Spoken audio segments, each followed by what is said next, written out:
So ayan na nga mga pangyaw, nag voice record ako dito, gawa ng maingay, so hindi ako makakapagsalita. So ayan, nag voice record na lang ako dito. So ayun nga, naghahanap kami ng new flat para sa anak ko. So nakarating ako dito sa Bara. Actually guys, this is Bara is a very productive place because very convenient. This is the way na papunta sa Taipa. Yung Taipa po is may isang lugar dito sa Macau na need pa na tumawid ng bridge. So dahil dito sa Bara na to, meron na ditong MTR. So yung mga bus na papuntang Taipa, ayan. At usually maraming gustong dito sa lugar na to dahil nga sabi ko nga sa inyo is convenient.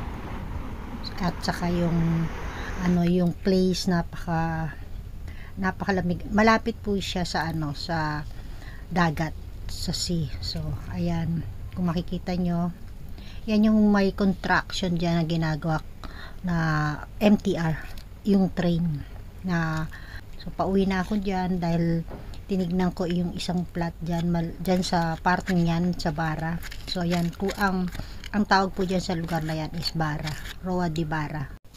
So ayun na nga mapangyaw, pag OFW ka dito or blue card ka dito, so meron kang karapatan o meron kang rights para maghanap ng plat. So ang mga condition po dito, pag if ever na kukuha kayo ng plat, may mga 2 months advance o 2 months deposit. So yun, so meron naman po may ibang may-ari ng plat, 1 month deposit, 1 month advance, and 1 month agency fee. So yun po ang mga rules kung gusto nyo kumuha ng plat dito.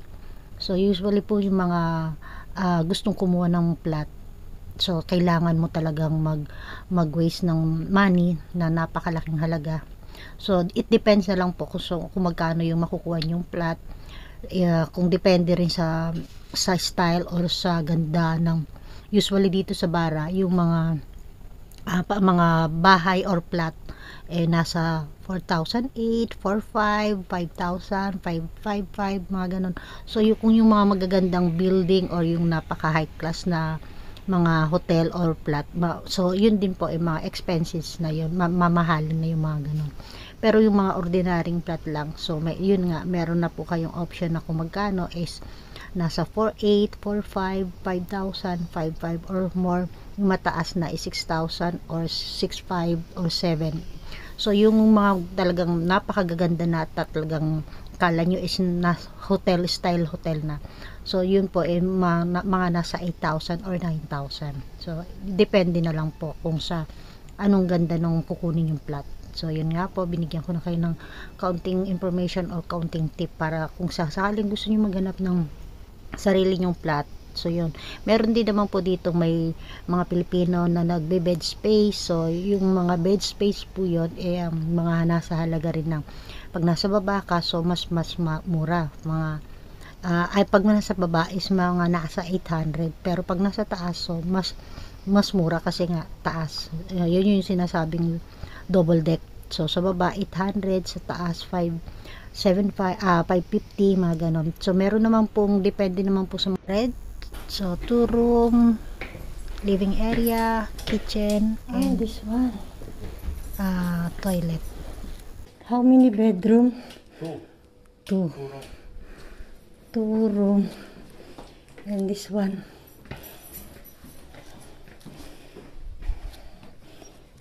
Okay. This is where's the toilet? This one toilet.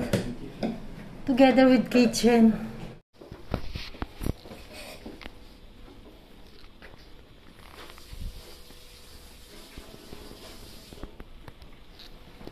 This is last 4,500. There are 2 room. We have a cabinet. I check to my daughter this place. Okay.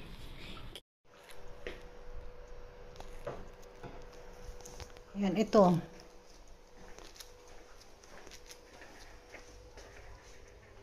Ito pinakasampayan, first room, sala, kainan, may bed, merong may rep. Ayan.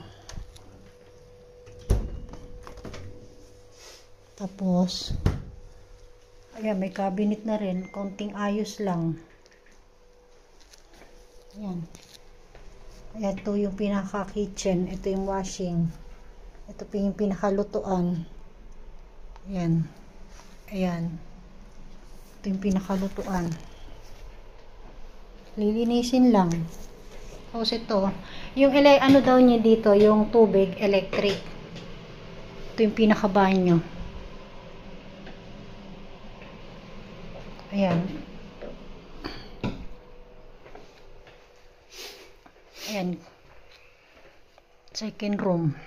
Second room to. Konting ayos-ayos lang. Okay. May dot. So, ayan. Pinuntahan ko ang isang flat. Dahil yung aking anak naghahanap ng bagong flat. So, ayan. Parting Bara area. So, ayan. Tutur ko kayo sa bagong flat tour. So, ito yung nasa labas. So, kailangan ko ipakita muna yung sa labas para alam nila pa paano pupunta dito sa bagong flat. So, ayan. Rowa 22 para. So, ayan yung lugar. This is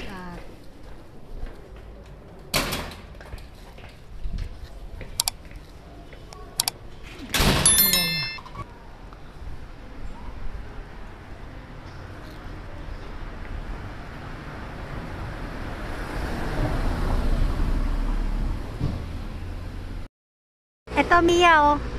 Malapit doon sa may park. Doon yung bahay.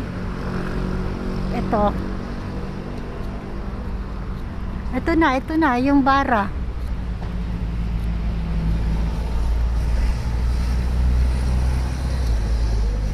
Meron na raw dito Mia train. Papunta doon. May sa bahay. Ayan, dito na, Bara.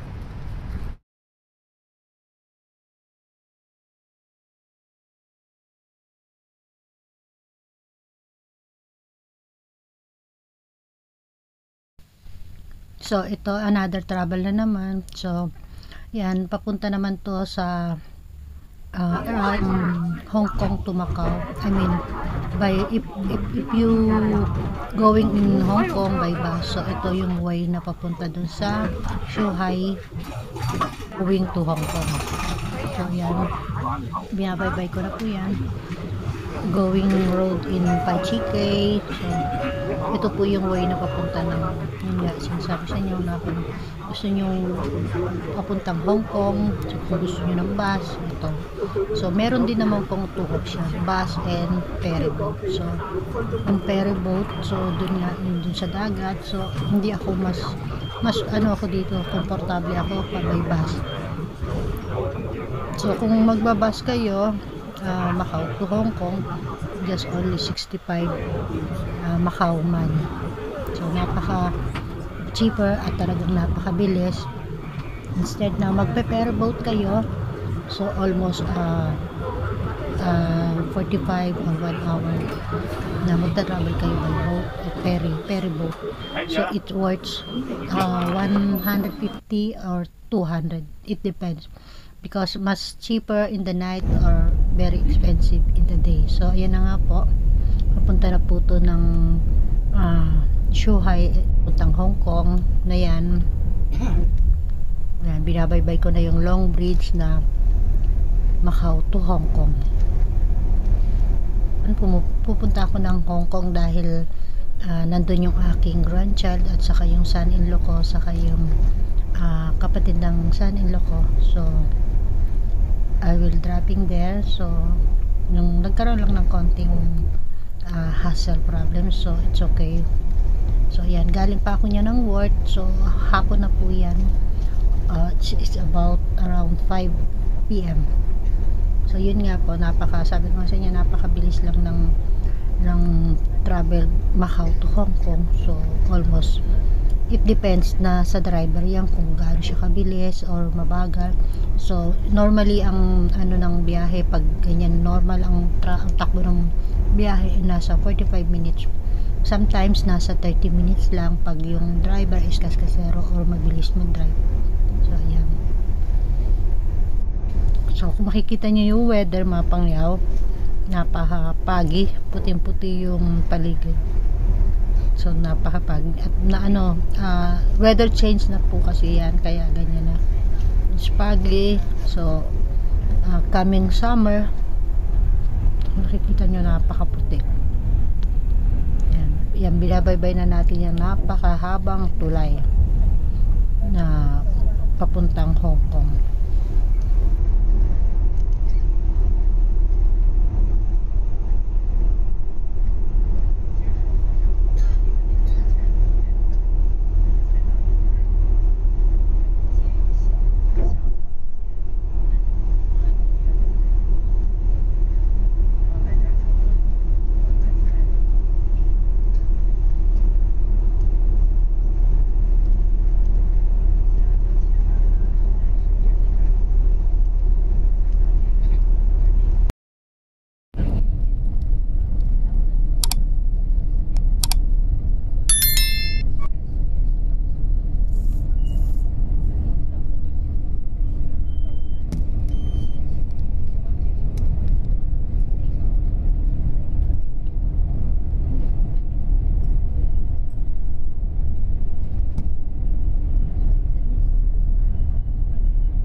Pabalik na po kami niya ng Macau. So inabot na nga kami ng gabi.